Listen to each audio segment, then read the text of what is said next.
निश्चितायां यथा रज्ज्वां विकल्पो विनिवर्तते रज्जुरेवेति चाद्वैतं तद्वदात्मविनिश्चयः प्राणादिभिरनन्तैश्च भावैरेतैः विकल्पितः मायीशा तस्य देवस्य यया सम्मोहितः स्वयं प्राणादिभिरनन्तैश्च भावैरेतैः विकल्पितः मायीशा तस्य देवस्य यया सम्मोहितः स्वयं ఇక్కడ అనంతైశ్చ అనేది అనంతైస్తు అని కూడా ఉంది. ఇది పాఠాంతర భేదం. ఇక్కడ ప్రాణాదివిరి అనంతైశ్చ భావే రేతై వికల్పిత. ఏదైతే ఈ ప్రాణాదివి ఏవైతే ఉన్నాయో ఇవి అనంత భావాల చేత వికల్పితమై ఉన్నాయి. ఈ ప్రాణాదులన్నీ కూడా ఆ స్వరూపమైన ఆత్మయందు అనేక భావాల చేత వికల్పితములై ఉన్నాయి. మాయేషా తస్య దేవస్య యయా సమ్మోహిత స్వయం. ఇదే ఆ దేవుని యొక్క మాయ. ఆ దేవుని యొక్క ఆ స్వరూపమైన ఆత్మ యొక్క మాయ ఏది అంటే ఈ ప్రాణాదుల యొక్క వికల్పానికి ఆస్పదంగా ఉండడమే మాయ. ఆ దేవుని యొక్క మాయ. ఆ మాయతో ఆ ఆత్మ సమ్మోహితుడుగా అయినట్లుగా అక్కడ కనబడుతున్నాడు. మోహితుడైనట్లుగా, బాగా మోహితుడైనట్లుగా కనిపిస్తున్నాడు అనేది ఈ కారిక అర్థం. యది ఆత్మైకః ఏవేత నిశ్చయః కథం ప్రాణాదిభిః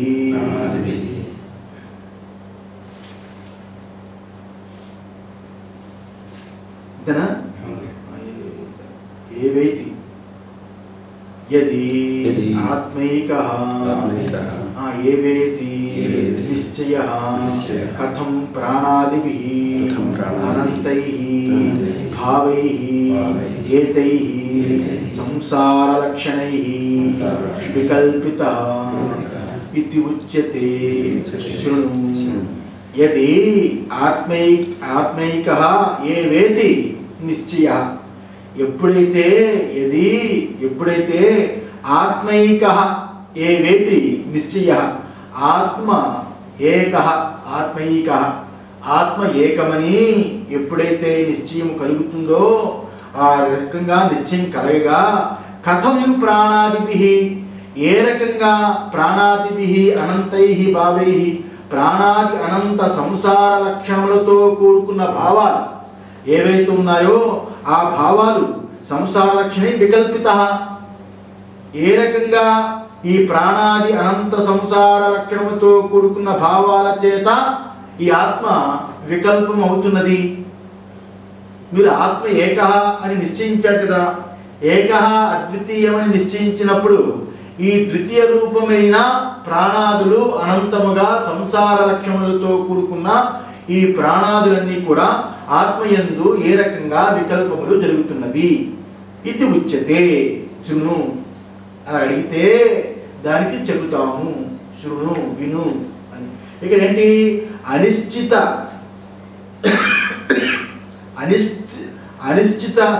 అవస్థ యందు అంటే నిశ్చయం లేనప్పుడు, అనిశ్చిత సమయములో ఈ ఆత్మ రజ్జువు యందు సర్పాదుల వలె ప్రాణాదులు అనంతములుగా చెప్పుచున్నాం కదా, అనేక ప్రకారాలుగా చూపిస్తున్నాం కదా. మరి వేరువేరుగా వాటిని ఉపలక్షితమై కల్పించబడుతున్నది. త్రాడు ఏ రకంగా సర్పాదుల వలె అనేక రూపాలుగా, సర్పాదుల వలె దండము, నీటి దార, పూలదండ, సర్పము అనేక రూపాలుగా ఏ రకంగా తాడు వికల్పించబడిందో ఆ రకంగా అనంతమైన ప్రాణాదులుగా ఈ యొక్క ఆత్మ వికల్పించబడింది అని చెప్తున్నాం కదా.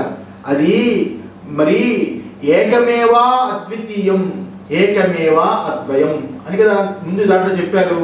ఆ రకంగా చెప్పినప్పుడు నిశ్చయించి చెప్పారు కదా. మరి అనంతై అనంత భావాః అని అనంతమైన అనంత భావాలు వికల్పాలు ఏ రకంగా జరిగింది దాని యందు అని ప్రశ్న. ఏ రకంగా జరిగింది? అలాగే ఉన్నప్పటికీ అయం ఏకమేవా, ఇది ఏకమే, ఈ స్వరూపమైన ఆత్మ ఏకమే. సర్వులు కూడా దాని యందే అన్ని వికల్పిస్తున్నారు. అన్ని మతస్థులు, అన్ని సంప్రదాయకులు, అందరూ ఎవరైతే ఉన్నారో దార్శనికులు అందరూ కూడా ఆ ఆత్మ యందే వికల్పిస్తున్నారు. ఇక ఏకం అని అద్వైతం బోధించి ఇత్యాదిగా ఈ రకంగా అద్వైతాన్ని బోధించి ఆత్మను నిశ్చయించినప్పుడు ఇప్పుడు ఈ వ్యాఖ్యానం ఎందుకు చేయబడుతుంది? పూర్తయింది కదా, ఎందుకు చేయబడుతుంది అంటే ఇక్కడ చూడవలసింది ఏమిటి అంటే, ఎందుకు ఇక్కడ చెప్పవలసి వస్తున్నదంటే ఎవరు ఏకమైన సత్తు అంటే ఇక్కడ ఎందుకు బోధించబడింది అంటే, ఎవరైతే ఏకమైన ఆ సత్తు తెలియని దార్శనికులు, మతవాదులు అనేక మంది ఉన్నారో వారు ఏ రకంగా వికల్పిస్తున్నారో అనేది కూడా తెలియాలి. ఎవరు ఎందుకు వికల్పిస్తున్నారో అని తెలియాలి. లోకంలో అనేక దార్శనికులు, మతస్థులు ఉన్నప్పుడు వాళ్ళు దానిని పుష్పితాంవాచం ఎంతో అందంగా చక్కగా చెబుతున్నప్పుడు దానిని ముందుగా తెలుసుకుంటే ఆ ఏకాత్మ విషయం యందు నిలబడగలము. దాని గురించి ఎవరు ఈ ఏకాత్మమైన ఆ సత్తు యందు అనంతంగా వికల్పిస్తున్నారు, ఎవరు వికల్పిస్తున్నారు? అనేక రకాలుగా ప్రాణాదులు ఇత్యాదులు, దేవతలు, ప్రాణాలన్నీ ఎవరు వికల్పిస్తున్నారు అని ఈ రకంగా నిత్య నివృత్తితో కూడుకున్న సంసార ధర్మము అయినప్పటికీ కూడా చాలా ఉంటుందని చెప్పేది. నిత్య నివృత్తి రూపమైన సంసార ధర్మము అయినప్పటికీ కూడా సంసార లక్షణము గల భావముల చేత ఎప్పుడు కూడా దాని యందు సంసార ధర్మములు ఎప్పుడూ లేనిది. అది ఎప్పుడూ కూడా అసంసారియే, ఎప్పుడూ అసంసారియే, ఎటువంటి సంసార ధర్మములు లేనిది. అలాంటి ఎటువంటి సంసార ధర్మములు లేని తన స్వరూపమైన ఆత్మయందు సంసార లక్షణములతో కూడుకున్న భావాలు ఎలా కల్పించబడుతున్నాయి? అసలు వికల్పించడానికి అవకాశమే లేదు కదా, నిత్య అసంసారి కదా అది. అలాంటి నిత్య అసంసారి అయిన దానియందు సంసారి భావాలు ఎలా కల్పించబడుతున్నాయి? ఈ రకంగా సత్యంగా సర్పము ఎప్పుడూ తాడియందు లేదు కదా. నిజానికి సర్పము తాడియందు ఎప్పుడూ లేనిది కదా. అలా ఉన్నప్పటికీ రజ్జువు యందు కూడా అది భ్రాంతి కల్పితమవుతున్నది అని. ఏ రకంగా ఎప్పుడు అసంసారి అయిన ఆత్మయందు సంసారము ధర్మముతో కూడుకున్న అనంత ప్రాణాదులు కల్పించబడుతున్నవి అని ప్రశ్న అడిగితే, నాయనా ఇప్పుడు ఎప్పుడు కూడా నిజానికి యథార్థంగా చెప్పాలంటే సర్పము ఎప్పుడూ తాడియందు లేనిది, ఎప్పుడూ తాడియందు లేనిది. లేకపోయినప్పటికీ రజ్జువు యందు కూడా దాని భ్రాంతి కలుగుతున్నది కదా. తాడు పాము అవడము కానీ, తాడుకి పాముకి ఎట్టి సంబంధము కానీ, తాడు పాములాగా మారిపోవడం కానీ, ఇలా వికారం చెందడం కానీ ఏమైనా జరిగిందా? పాము అనేది తాడు యందు ఎప్పుడూ లేదు. తాడు ఎప్పుడూ పాము రూపంగా మారనిది. అలాంటి దాని యందు పాము అనే వికల్పం జరుగుతున్నది కదా, ఈ వికల్పం భ్రాంతి కలుగుతున్నది కదా. భ్రాంతి అంటే ఏమిటి? ఇప్పుడు భ్రాంతి అంటే ఏమిటి? తాడు యందు పాము, పాము అనేది భ్రాంతి. ఇక్కడ భ్రాంతి అంటే ఏమిటి? అది కాని దాని యందు అది అని బుద్ధి. భ్రాంతి అన్నా అవిద్య అన్నా ఒకటే అర్థం. అది కాని దాని యందు అది అని బుద్ధి అంటే, అది కాని దాని యందు అది బుద్ధి అంటే తాడు కానిదా, పాము కాని దాని యందు పాము అని బుద్ధి, పాము కాని దాని యందు పాము అని బుద్ధి. ఇంకొకటి కూడా చెప్పచ్చు, ఒక వస్తువు మరొక దాని ధర్మముతో కూడుకున్నట్లుగా కనిపించడం, ఒక వస్తువు ఇంకొకలాగా కనిపించడం, తాడు పాములా కనిపించడం. తాడు పాములా కనిపించడం అనేది ఒకటి, లేని పాము ఉన్నట్టుగా కనిపించడం ఒకటి. అది అతస్మిన్ తద్బుద్ధి అని చెప్తాడు. అవిద్య అంటే అతస్మిన్ తద్బుద్ధి, అది కాని దాని యందు అది అని చూపించడం. ఈ రకంగా ఒక వస్తువు మరి యొక్క దాని ధర్మము కలిగి ఉన్నట్లుగా తోచడం ఏదైతే ఉన్నదో దానినే భ్రాంతి లేక అధ్యాస లేకపోతే అవిద్య అని అంటారు. ఈ రకంగా ఇక్కడ ఏదైతే అది కాని దాని యందు అది అని సర్పబుద్ధి కలిగింది. అది ఇక్కడ పాము అనేది లేనిది ఉన్నట్లుగా కల్పించింది, అది కానిది అది అన్నట్లుగా కల్పించింది. ఈ రకంగా రజ్వాదుల యందు వేరువేరుగా సర్పాదులు ఉన్నాయని అధ్యసించుకుంటున్నారు. రజ్వాదుల యందు వేరువేరుగా సర్పాలు ఉన్నట్లుగా కల్పించుకుంటున్నారు. ఆ రజ్జువునే సర్పం అంటున్నారు, ఆ రజ్జువునే పూలదండ అంటున్నారు, ఆ రజ్జువునే భూమి పీఠ అంటున్నారు, ఆ రజ్జువునే దండం అంటున్నారు. అనేక రకాలుగా వికల్పించుకుంటున్నారు. ఇదే రజ్వాదుల యందు వేరుగా సర్పాదులు ఉన్నాయనే అధ్యాసయే ఇక్కడ అవిద్య, భ్రాంతి అని చెప్పబడింది. ఎందువల్ల స్వరూపమైన ఆత్మయందు ఈ సంసార ధర్మము లేని అసంసారి అయిన ఆ ఆత్మయందు ఇవి కల్పితమవుతున్నవి అంటే ఈ రకంగా లోకంలో ఏ రకంగా దృష్టాంతం ఎట్టి సంబంధము లేని తాడియందు అలాంటి ఆ సర్పం అనేది ఏ రకంగా భ్రాంతి కలుగుతుందో ఆ రకంగా ఎవరికి మరుభూమి యందు అంటే ఎండమావి యందు మరుభూమి యందు దాని యందు జలాదులు ఏ రకంగా వేరుగా చూస్తున్నారో, ఎండమావి యందు నీరు ఏ రకంగా వేరుగా చూస్తున్నారో అది ఆ నీరు కనిపించిన సమకాలంలో నీరు కనిపించడానికి కరణదోషమై ఉన్నది. కరణదోషానికి కారణము అవిద్య ఉన్నది. కరణదోషానికి కారణము అవిద్య ఉన్నది. ఈ రకంగా ఇది అవివాదము కదా, ఎవరు కాదనలేరు కదా. ఎండమావి యందు నీరు తోచుచున్నది అంటే ఆ నీరు కనిపించడము కర్ణదోషమైతే కర్ణదోషానికి కారణము అవిద్య అనేది ఎవరు కాదనలేరు కదా. ఇదే అతస్మిన్ తద్బుద్ధి, అది కాని దాని యందు అది అని చూడడము, నీరు కాని దాని యందు నీరుగా చూడడం ఏదైతే ఉన్నదో అది అధ్యాస అని చెప్పబడుతుంది. ఆ రకంగానే ఇక్కడ చాలా ఇంట్రడక్షన్ ఇచ్చారు. ఇక్కడ భాష్యం చూడకున్నప్పుడే నేను చెప్తాను. అది కాని దాని యందు అది అని బుద్ధి అని చెప్పబడింది. అయితే ప్రాణుడు ఎవడైతే ఉన్నాడో, ప్రాణుడు అంటే ప్రాజ్ఞాత్మ. ఇక్కడ ప్రాణుడు అంటే ప్రాజ్ఞాత్మ. ఎవరి యందు వికల్పాలు జరిగాయి అంటే ప్రాజ్ఞాత్మ వరకే వికల్పాలు జరిగాయి. ప్రాజ్ఞాత్మ వరకే వికల్పాలు జరిగాయి. ఎవరు ప్రాజ్ఞాత్మ? సుషుప్తి యందు ఉన్న ప్రాజ్ఞాత్మ, బీజాత్మ, దాని యందే వికల్పాలు జరిగాయి. అందులో బీజాత్మ అంటే అది తెలియని అగ్రహణ రూపమైన దాని యందే వికల్పాలు జరిగాయి. అందులో ఇక్కడ ప్రాణుడు అంటే ఇక్కడ ప్రాణుడు తానుగా ఉండే ప్రాజ్ఞుడై ఇక్కడ ప్రాజ్ఞుడు వలె అయినాడని అర్థం. ప్రాణుడు అంటే ఇక్కడ ప్రాజ్ఞుడు వలె ఉన్నవాడు. ఎందుకంటే అవ్యాకృతుడు ప్రాణుడు అని చెప్పాడు కదా. ఈ రకంగా అవ్యాకృత బీజము ఇవన్నీ అయితే చెప్పాడు. అది అయితే కొంచెము కూడా, అది తర్వాత పెడదాం, కొంచెము కూడా అక్కడ లేనప్పటికీ, ఏ పదార్థములు లేనప్పటికీ ఏ రకంగా వేరుగా అధ్యసించుకుంటున్నారో, ఏ రకంగా అధ్యసించుకుంటున్నారు, ఏ పదార్థములు కూడా కొంచెము కూడా అక్కడ ఆ వస్తువు లేకపోయినప్పటికీ, పాము అనే వస్తువు అక్కడ లేకపోయినప్పటికీ, నీరు అనే వస్తువు అక్కడ లేకపోయినప్పటికీ ఏ రకంగా అధ్యసించుకుంటున్నారు అంటే, ఎక్కడైతే ఈ స్వరూపమైన ఆత్మయందు వేరుగా ఏమీ లేకపోయినప్పటికీ ప్రాణాదులను ఇక్కడ ఆత్మయందు అధ్యసించుకుంటున్నారు. ఏ వస్తువులు లేకపోయినప్పటికీ అక్కడ పాము కానీ దండము కానీ ఆ రకంగానే పూల దండ కానీ భూమి బీట కానీ ఏమీ లేకపోయినప్పటికీ ఆ తాడు యందు ఏ రకంగా ఆరోపించుకొనుచున్నారో ఆ రకంగానే స్వరూపమైన ఆత్మయందు రెండవది ఏమీ లేకపోయినప్పటికీ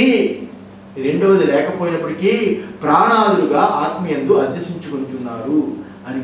దాని యందు ఏ రకంగా ఇలా జరుగుతున్నది, ఈ ఆత్మయందు ఎట్లు ఇలా జరుగుతున్నది, ఏ రకంగా జరుగుతుంది అంటే, నాయనా నీవన్నది ప్రశ్న సరి అయినది, నువ్వు అడిగింది కరెక్టే.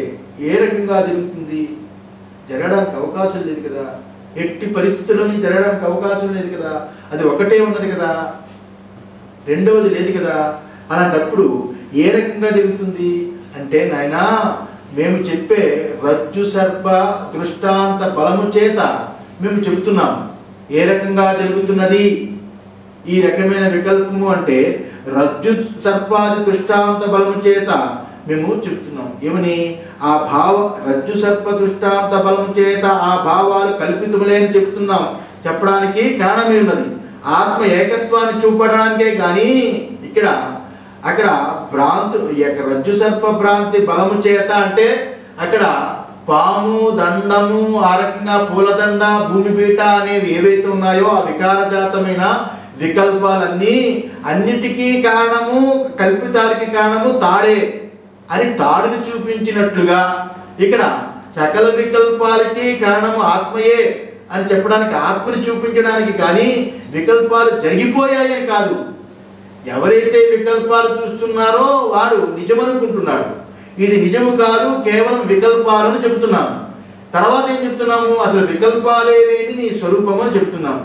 అందువల్ల నిజమనుకున్న వారికి వికల్పము చెప్తున్నాం. తాడు యందు పాము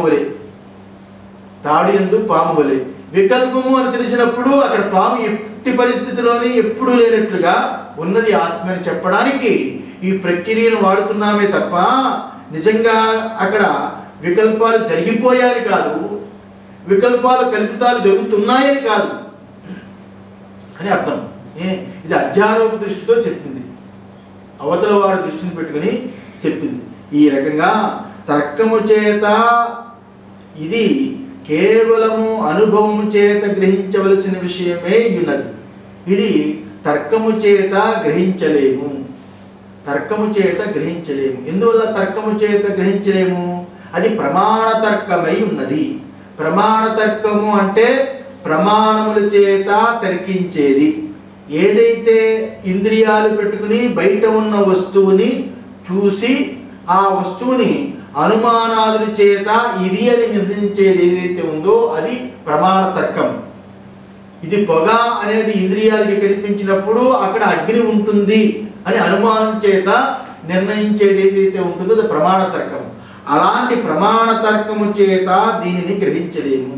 ఎందుకంటే ప్రమాణములు అక్కడ ప్రమేయం అనే వస్తువు, ప్రమాతృత్వము ఈ మూడుటికి వేరుగా ఉన్న ఒకానొక అనుభవం చేతనే గుర్తించగలము. నేను అనే ప్రమాతృని కూడా తెలుసుకుంటున్న తాను ఏదైతే ఉన్నదో తాను యొక్క అనుభవం చేతనే దీనిని గుర్తించగలము. అందువల్ల ఇది అచింత్య స్వభావంతో కూడుకున్నది. ఈ వికల్పాలు ఎలా జరిగాయంటే వికల్పాలు ఎలా జరిగాయని విచారించినప్పుడు అక్కడ త్రాడు యందు పాము అన్నప్పుడు ఇక్కడ తాడు అని దృష్టాంతం ఎక్కడి వరకు తీసుకోవాలి అంటే అనుభవాన్ని పెట్టుకుని తీసుకోవాలి. అనుభవాన్ని పెట్టుకుని తీసుకున్నప్పుడు ఇక్కడ వికల్పాలనే సర్పము, దండము, పూలదండ, అలాగే అక్కడ ఉన్న భూమి పీట ఏవైతే వికల్పాలో అలాగే అనుభవమైన తాను యందు ఇక్కడ ప్రాణాదులనే జగత్తు ప్రపంచం అనేది ఏదైతే ఉన్నదో అది వికల్పము అని తీసుకోవాలి. ఇక్కడ వికల్పం అని తీసుకోవాలి. అలాంటప్పుడు అనుభవమైన తాను యందు అన్నప్పుడు అనుభవాన్ని పెట్టుకునే అక్కడ వికల్పాలు చూడాలి తప్ప ప్రమాణ తర్కంతో వికల్పాలు విచారిస్తే కుదరదు. ఇక్కడ పాము, తాడు అనే దృష్టాంతము ప్రమాణ తర్కం ప్రమాణంతో కూడుకున్నది అయినప్పటికీ అనుభవం దానిని పెట్టుకుని దాష్టాంతికంగా తీసుకోకూడదు. ఇక్కడ ప్రమాణంతో తీసుకున్నది అక్కడ అనుభవంతో చూసేది. ఈ రకంగా ఆగమము అంటే శాస్త్రం, ఆగమ సహాయము, ఆ రకంగానే అనుభవాంగయుక్తుల చేతనే దీన్ని తెలుసుకోవాలి. శాస్త్రము అనుభవాంగయుక్తుల చేతనే ఈ తత్వం తెలియబడుతుంది కానీ ప్రమాణ తర్కము చేత ఇది తెలియబడదు. ఎందువల్లంటే సుషుప్తి అవస్థ ఏదైతే ఉందో, ఉదాహరణకి సుషుప్తి అవస్థ యందు ఏకీభూత ప్రజ్ఞానగణ అని చెప్పాడు కదా. ఏకీభూత ప్రజ్ఞానగణ అని చెప్పాడు కదా. అప్పుడు ఏకీభూతుడు ప్రజ్ఞానగణుడు ఆత్మ అని అక్కడ ఆ స్వరూపం చేత ఎవరికైనా అనుభవంలో ఉందా? సుషుప్తి ఏకీభూత ప్రజ్ఞానగణ అనేది ఏదైతే ఉన్నదో జాగ్రత్త స్వప్నము రెండిటి యొక్క దృష్టి చేత సుషుప్తిలో జాగ్రత్త స్వప్నం అనేవి ఎక్కడికి ఎగిరిపోయాయి, ఎక్కడ ఉన్నాయి అంటే ఇక్కడ ఏకీభూతమై ఉన్నాయి. జాగ్రత్త స్వప్నము రెండు సుషుప్తిలో ఏకీభూతమై ఉన్నాయి. అయితే అక్కడ బహిప్రజ్ఞ అంతరప్రజ్ఞ అనే జాగ్రత్త స్వప్నాలలో ఉన్న అంతఃప్రజ్ఞ బహిప్రజ్ఞ అనేవి ఏమయ్యాయి? ప్రజ్ఞానగణము, ప్రజ్ఞానముద్దయి ఉన్నాయి అని చెప్పాము. అయితే ఈ రకంగా ఎవరికైనా అది అనుభవంలో ఉందా? అనుభవంలో లేదు కదా. మామూలు సామాన్యంగా ప్రమాణ తర్కము చేత వాటి చేత విచారిస్తే అనుభవంలో లేదు కదా. అలాగే స్వప్న జాగృతములు రెండూ మిథ్యా కల్పితములు అని అన్నాం అనుకోండి. స్వప్న జాగృతములు రెండూ మిథ్యా కల్పితములు అంటే అది ఎవరికైనా అనుభవంలో ఉన్నదా? జాగ్రత్త దృష్టి చేత స్వప్నము మిథ్యా అని చెబుతారు కానీ ఇక్కడ జాగ్రత్త కూడా మిథ్యా అని దానికి ఎవరికైనా అనుభవంలో ఉన్నదా? ఎవరికి అనుభవంలో లేదు, ఎవరికి అనుభవంలో లేదు. అందులో ఇక్కడ దీనిని ఈ విచారణని ఇక్కడ ఏకీభూత ప్రజ్ఞానగణ సుషుప్తిలో అన్నప్పుడు అక్కడ మామూలు సామాన్య దృష్టితో చూచినప్పుడు అది అనుభవంలో లేదు. జాగ్రత్త దృష్టితో చూచినప్పుడు అది భావనే కానీ అక్కడ ఏకీభూతంగా ఉన్నట్లుగా ప్రజ్ఞాన గణంగా అయిపోయినట్లుగా ఎవరికి అనుభవంలో లేదు కదా. ఆ రకంగా స్వప్నము లా జాగ్రత్త కూడా మిథ్యా అనడానికి ఎవరికి అనుభవంలో లేదు. మరి దీన్ని ఏ అనుభవంతో తెలుసుకోవాలి అంటే ఇక్కడ జ్ఞా అనే స్వరూపమైన ఆత్మచేతనే తెలియబడుతుంది. జ్ఞా అంటే ఎరుక స్వరూపము, తెలివి స్వరూపము, జ్ఞాన స్వరూపము, సాక్షి స్వరూపము. సాక్షి అయిన అనుభవ స్వరూపము చేతనే అక్కడ జాగ్రత్త స్వప్నములు రెండూ తోచినవి ఎక్కడ అణిగి ఉన్నవి అంటే సుషుప్తి యందు అణిగి ఉన్నవి, ఏకీభూతమై ఉన్నవి. ఏ రకంగా చెబుతున్నావు? నా అనుభవంలో జాగ్రత్త స్వప్నము రెండూ కనిపిస్తున్నవి. జాగ్రత్త స్వప్నము రెండూ తోచినప్పుడు సుషుప్తి యందు అక్కడ లీనమై ఉన్నవి కాబట్టే మళ్ళా సుషుప్తి నుంచి మెలుకుని అదే జాగ్రత్త స్వప్నాలు పొందుతున్నాము. అంటే జాగ్రత్త స్వప్నాలు మళ్ళా పొందుతున్నామంటే సుషుప్తి ద్వారమై ఉన్నది. అక్కడ రెండూ ఏకీభూతమై ఉన్నాయి. అక్కడ ప్రజ్ఞానగణమై ఉన్నాయి. అక్కడ బాహ్య ప్రజ్ఞ అంతర్ప్రజ్ఞ అని రెండు ప్రజ్ఞలు ప్రజ్ఞాన ముద్దగా ఉన్నాయి, ఎరుక ముద్దగా ఉన్నాయి అని ఈ రకంగా సాక్షి అనుభవాన్ని పెట్టుకొని అనుమానము చేత సాక్షి అనుభవాన్ని పెట్టుకొని అక్కడ కించిత్ అనుమాన తర్కము చేత సాక్షి అనుభవం చేత రెండు అవస్థలు సుషుప్తిలో లేవు అని తెలుసు. మళ్ళీ సుషుప్తి నుంచి మెలుకోగానే రెండు అవస్థలు తోచుతున్నాయని అనుకుంటున్నాము. అనుకున్నప్పుడు అక్కడ సుషుప్తి నుంచి మెలుకున్నప్పుడు రెండు అవస్థలు తోచుతున్నాయని సాక్షి అనుభవంతో గుర్తిస్తున్నప్పుడు మరి రెండు అవస్థలు ఏమవుతున్నాయి? ఇక్కడ కించిత్ అనుమాన తర్కాన్ని ఉపయోగిస్తున్నాం. ఏమని? అక్కడ ఏకీభూతమై ఉన్నాయి, ప్రజ్ఞానగణమై ఉన్నాయి. కించిత్ అనుభవాంగ తర్కము కించిత్ తర్కము అని అన్నారు కదా శంకరాచార్యులు. ఆ రకంగా కించిత్ తర్కాన్ని చెబుతున్నారు. నిజంగా అక్కడ ఏకీభూతమైనట్లుగా ప్రజ్ఞానగణమైనట్టుగా కూడా అనుభవంలో ఉందా? అనుభవం లేదు. సాక్షి అనుభవ దృష్టితో చూచినప్పుడు రెండు అవస్థలు దానిలో లీనమయ్యాయి అని చెప్పవలసి వస్తున్నది. ఎందుకంటే మళ్ళా రెండు అవస్థలు తోచుచున్నాయి కాబట్టి. ఈ రకంగా మరి ఈ అనుభవాంగ తర్కాన్ని పెట్టుకునే ఈ జ్ఞా అనే ఎరుక స్వరూపమైన సాక్షిని పెట్టుకునే ఇక్కడ అవస్థల యొక్క విచారణ చెయ్యాలి కానీ ఇక్కడ సాక్షి స్వరూపమైన ఎరుకుని వదిలిపెట్టి అవస్థాత్రయ విచారాన్ని చెయ్యలేము. అక్కడ తాడు పాము అనేది ఇంద్రియాలకి అధ్యస్థమైన విషయం జరిగినప్పటికీ అక్కడ దృష్టాంతము ఇక్కడ రాష్ట్రాంతంగా తీసుకోకూడదు. అక్కడ ఏ రకంగానో ఈ అనుభవం యందు కూడా ఆ రకంగానే వికల్పాలు జరుగుతున్నవి అని ఈ సాక్షి అనే అనుభవం యందు కూడా ఈ రకంగానే జాగ్రత్త స్వప్నములనే వికల్పాలు జరుగుతున్నవి అని తీసుకోవాలి. ఈ రకంగా రజ్జువు యందు సర్పాదులు వికల్పమైనప్పటికీ కనిపిస్తున్నప్పటికీ ఇక్కడ ఆత్మయందు స్థానత్రయ భేదం అంటే జాగ్రత్త స్వప్నము సుషుప్తి అనే స్థానత్రయ భేదము కల్పించినప్పటికీ అది ఏకమే ఉన్నది. అక్కడ పాముగా కనిపించినా లేకపోతే నీటి ధారగా కనిపించినా భూమి బీటగా కనిపించినా నాకు అదే ఎక్కువ ఇష్టం. దండము గిండము ఎందుకంటే ఇక్కడ పాముగా కనిపించేది జాగ్రత్త అవస్థకి దీనిగా ఉంటుంది కదలికలు. నీటి ధారగా కనిపించే అలలు ఏవైతే ఉన్నాయో స్వప్నానికి సరిపోతుంది. భూమి బీటగా కనిపించేది ఏదైతే ఉన్నదో అది సుషుప్తికి సరిపోతుంది. రెండు అవస్థలు అందులో లీనమైనట్లుగా. అలాగా ఇక్కడ పాముగా నీటి ధారగా అలాగే అక్కడ భూమి పీటగా ఏదైతే కనిపిస్తున్నదో దాని యందు వికల్పములై ఉన్నాయో ఆ రజ్జువు యందు, ఆ రకంగా నీ స్వరూపమైన ఆత్మ యందు అనుభవం యందు ఇక్కడ స్థానత్రయముగా జాగ్రత్త స్థానము, స్వప్న స్థానము, సుషుప్త స్థానమే స్థానత్రయముగా అక్కడ వికల్పములు జరుగుతున్నప్పటికీ అక్కడ తాడు ఏ రకంగా 3 వికల్పాలు జరిగినా ఏకమై ఉన్నదో ఆ రకంగా ఇక్కడ స్థానత్రయము వికల్పం జరిగినా ఇది ఏకమే అయ్యున్నది అని ఈ రకంగా చెప్తూ తానే ఇక్కడ ప్రాజ్ఞాది రూపకంగా అంటే సుషుప్తి ప్రాజ్ఞ అంటాం కదా, తానే ఇక్కడ ప్రాజ్ఞాది రూపకంగా వికల్పించబడి అక్కడ అధ్యసించబడుతున్నది. ప్రాజ్ఞుడుగాను, తేజసుడుగాను, వైశ్వానరుడుగాను తానే ఈ ఆత్మయే 3 రూపాలుగా వికల్పించబడుతున్నది అని ఇలా అధ్యస్తమై ఇలా ఉండి ఉపాధి చేత ఏదైతే వికల్పించబడుతున్నప్పటికీ అక్కడ ప్రాజ్ఞుడుగా, తేజస్సుడుగా, విశ్వడుగా ఈ రకంగా వికల్పాలు ఇక్కడ ఆత్మయందు జరుగుతున్నప్పటికీ ఆత్మ కంటే అవి అన్యంగా అంటే అవి వేరుగా ఉండుట అసంభవము. ఆత్మకంట అన్యముగా ఉండడం అసంభవము. ఎవడైతే తెలుసుకుంటున్నాడో, ఎవడైతే గుర్తిస్తున్నాడో, ఎవడి అనుభవానికి తోచుతున్నాయో అనుభవాన్ని వీడి 3 వస్తువులు లేవు. ఆ అనుభవాన్ని వీడి 3 వస్తువులు లేవు. ఆ అనుభవాన్ని వీడి 3 వస్తువులు లేవంటే అనుభవం ఎందు కాదు, ఆ అనుభవమే 3 వస్తువులుగా తోచుచున్నది. తాడు ఎందు పాము కాదు, తాడుని వీడి 3 కనిపించటం లేదంటే తాడు ఎందు 3 అని కాదు, తాడే 3గా కనిపిస్తున్నట్టుగా ఈ అనుభవమైన సాక్షియే 3గా కనిపిస్తున్నది. ఆ 3గా కనిపించినప్పుడు ఆ సమకాలంలో ఇది పాము అని, ఇది నీటి దార అని, ఇది భూమి బీట అని పేర్లు పెట్టి ఏ రకంగా దాన్ని వికల్పించుకున్నామో ఆ రకంగానే ఆ అనుభవమే ఇక్కడ జాగ్రత్త ప్రపంచమని, ఇక్కడ స్వప్న ప్రపంచమని, ఇక్కడ సుషుప్తి స్వరూపమని ఈ రకంగా వికల్పము జరిగింది.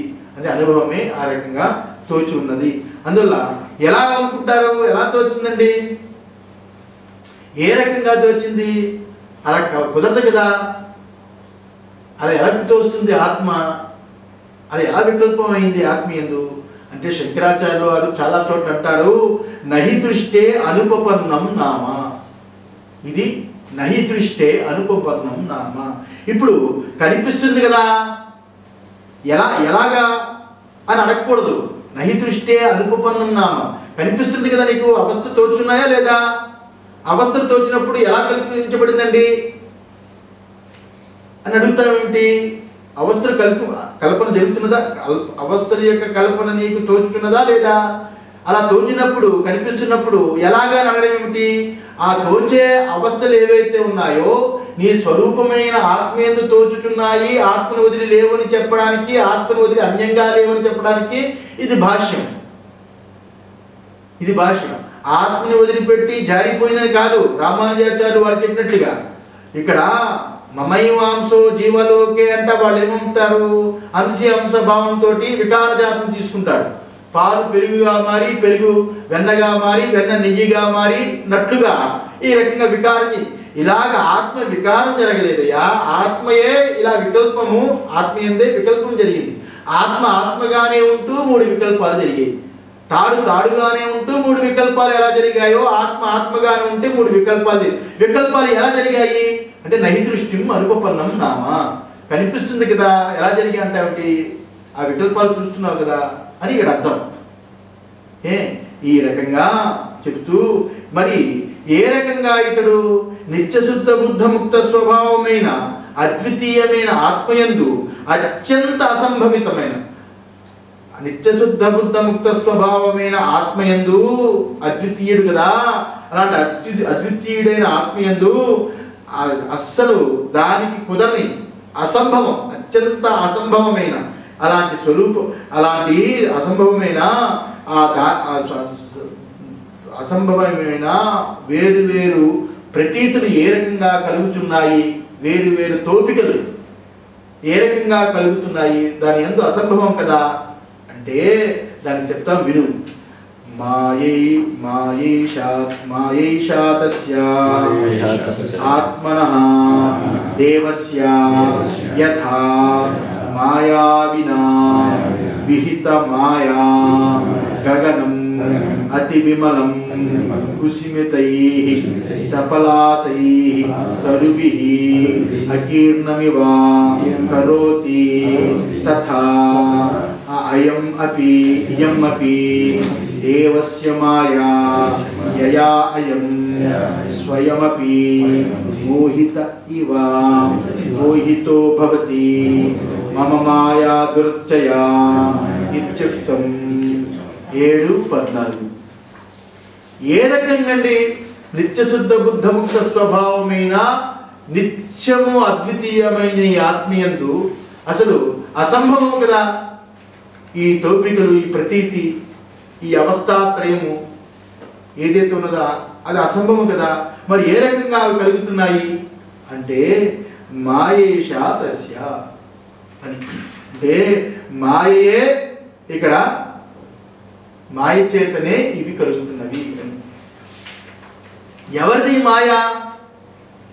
ఎవరి మాయా అంటే ఆత్మనః దేవస్య, ఆత్మదేవుని యొక్క మాయ. ఆత్మదేవుని యొక్క మాయ చాలా బాగుంటుంది. ఇక్కడి నుంచి డిస్కషన్ వినాలి జాగ్రత్తగా. ఆత్మదేవుని యొక్క మాయ ఎందువల్లంటే యథా మాయావినా విహిత మాయా యథా ఏ రకంగా అంటే మాయావిన ఇంద్రజాలకుడు మాయావి ఎవడైతే ఉంటాడో అలాంటి మాయావి చేత విహిత మాయా, ఆ మాయ వాడికి విహితమే కదా. ఇంద్రజాలకుడు ఏదైతే చేస్తాడో ఇంద్రజాలము ఆ మాయ వాడికి అది విహితమై ఉన్నది. అది వాడికి వృత్తి, వాడికి అది విహితమై ఉన్నది కదా. ఈ రకంగా లోకంలో చూస్తున్నాం కదా. అది ఏ రకంగా అంటే గగనం అతి విమలం కుసిమితై. ఇప్పుడు గగనం అంటే ఆకాశం. ఆ మాయా నిర్మితమైన వస్తువుని ఎలా కల్పిస్తాడు అంటే లోకంలో ఇంద్రజాలకుడు అక్కడ ఆకాశము యందు వికసించే పుష్పాలు. ఆకాశంలో పుష్పాలు వికసిస్తాయా? భూమి మీద వికసిస్తాయి. కానీ ఇంద్రజాలకుడు ఆకాశము యందు వికసించే పుష్పాలు ఆ రకంగానే సఫలాసై అంటే పలాస అంటే మోదుగ కదా. మోదుగి చెట్టు యందు పువ్వులు. మోదుగి చెట్టు యందు పువ్వులు ఉంటాయా? మోదుగి చెట్టు యందు పుష్పితాలు పువ్వులు ఏవైతే ఉన్నాయో అలాగా సఫలాసై కుసుమితై సఫలాసై తరుభిః అంటే బాగా పండిన పండులు. 2 రకాలుగా చెప్పచ్చు. సఫలాసై అంటే బాగా పండిన పండులు అని కూడా చెప్పచ్చు. బాగా పండిన పండ్లు, బాగా ఆకాశం యందు పుష్పించిన పుష్పములు. ఆ రకంగానే ఆ తరుభిః అకీర్ణమివ కరోతి. ఇక్కడ తరుభిః ఉద్యానవనాలు, అలాగే అకీర్ణమివ కరోతి ఈ రకంగా నిర్మిస్తున్నట్టుగా ఆ రకంగా కనిపిస్తుంది కదా. ఇంద్రజాలకుడు ఆ రోజుల్లో అంత గొప్పగా ఉండేది ఇంద్రజాలకుడు. ఇప్పుడేంటో బాగా ఇప్పుడు అంత ఇది తగ్గిపోయింది. అప్పుడైతే ఇప్పుడు మామూలుగా డబ్బులు తీయడాలు, లేకపోతే ఇది లేని పావుని అక్కడ పుట్టించడాలు అవి నేను చూసేవాడిని. లేని పాము అక్కడ కేవలం పాము యొక్క పొర ఉంటుంది. ఆ పొర చూపిస్తాడు అందరికీ. చూపించి ఒక గంట ఆ పొరను చూపించి నాటకాలు ఆడుతూ ఉంటాడు. తర్వాత పామును సృష్టిస్తాడు. అది నేను చూశాను. అలాగే డబ్బులు అది అందరూ చూసిందే. లేని డబ్బులు ఉన్నట్లుగా డబ్బాలో పూర్వకాలం అలాగా. ఇందులో మాండుక్యంలో ఆగమ ప్రకటనలో కూడా చెప్పాడు కదా. ఒక మాయావి తాడు విసిరి అది ఆకాశంలో విసురుతాడు. అక్కడ ఏమి ఉండదు, లంగర గింగర ఏది తట్టుగా గట్టిగా లాగుతాడు, తెగిపోదు. దాన్ని పట్టుకుని ఎక్కుతాడు. ఎక్కి పైన వాడు అదృశ్యం అయిపోతాడు. తర్వాత ఖండాలుగా కింద రక్తము కాళ్ళు చేతులు పడుతున్నట్టు చూపిస్తాడు. కానీ వాడు ఎక్కడో కిందనే ఉంటాడు, ఎక్కినట్టుగా కనిపిస్తాడు. అంత గొప్ప కనికట్టు చేసేవారు. ఆ రకంగానే గంధర్వ నగరం అంటారు కదా. స్వప్న మాయావి గంధర్వ నగరం, మాయా గంధర్వ నగరం అంటే మాయా గంధర్వ నగరాన్ని కూడా సృష్టించి చూపించేవాడు. ఆ రకంగా ఇక్కడ ఆకాశంలో పుష్పాలు ఉన్నట్లుగా, ఆ పుష్పాలు బాగా వికసించినట్లుగా, అక్కడ ఆ మంచి చెట్లుకి ఆ యొక్క పళ్ళు ఏవైతే పళ్ళు బాగా పండి కనిపిస్తున్నట్లుగా, మంచి యాపిల్ పళ్ళు అవి సుందరంగా అవి కనిపిస్తున్నట్లుగా, ఆ రకం గొప్ప గొప్ప ఉద్యానవనాలు ఇవన్నీ కూడా నిర్మిస్తూ ఉంటాడు కదా ఇంద్రజాలికుడు మాయావి.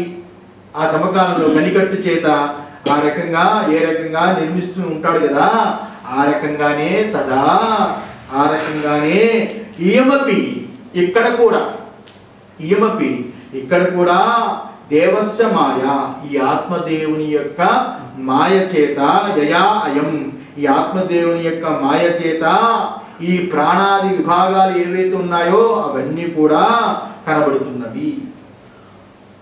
ఆయన యొక్క మాయ చేతనే ఇవన్నీ కనబడుతున్నవి అని. అయం స్వయమపి మోహిత ఇవ, అలా కనబడుతున్నవి. మరి దాని యందు ఎవరు మోహితులవుతున్నారు? ఎవరు మోహితులవుతున్నారు దాని యందు? స్వయమేవ మోహితివ, తానే ఇక్కడ మోహితుడవుతున్నట్లుగా, తానే అక్కడ మోహితుడవుతున్నట్టుగా, అంటే తానే ఇక్కడ జీవ కల్పయతే అన్నాడు కదా, తానే మొట్టమొదటి కల్పనకి కారణమై ఉన్నాడు జీవుడుగా.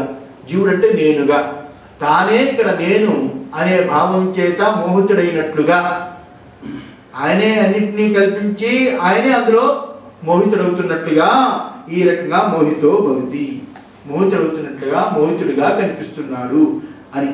మమ మాయా దురత్యయ ఇత్యుక్తం, భగవంతుడు కూడా నా మాయ దాటరానిది, దురత్యయం అతి కష్టం దాటడం అని అక్కడ భగవంతుడు చెప్పాడు. అయితే ఇక్కడ మాయాస్వరూపం వలె, ఈ విషయం అర్థమైంది కదా, కంటెంట్ ఈ విషయం అర్థమైంది కదా. ఇక్కడ మాయాస్వరూపం వలె ఉన్నాడు అని అన్నాడు కదా, అక్కడ మాయాస్వరూపం వలె ఉన్నాడు అన్నాడు. అయితే నిజంగా అక్కడ మోహితుడు కాలేదు, మోహిత ఇవ, మోహితుడు వలె అని అన్నాడు కదా. మోహితుడు వలె అన్నాడు కానీ మోహితుడైనట్టుగా పూర్తిగా మోహితుడయ్యాడు కాదు, మోహిత ఇవ, మోహితుడు వలె అనిపిస్తున్నాడు, మోహితుడైనట్టుగా కనిపి. అయితే ఒక్కడే ఇక్కడ ఏకమేవా అద్వితీయం అన్నాం కదా, ఒక్కడే ఏకమే అయిన ఆత్మ ఆ రకంగా ఉండి అజమై అవ్యయమై, అంటే ఈ మార్పు లేనివాడు కదా,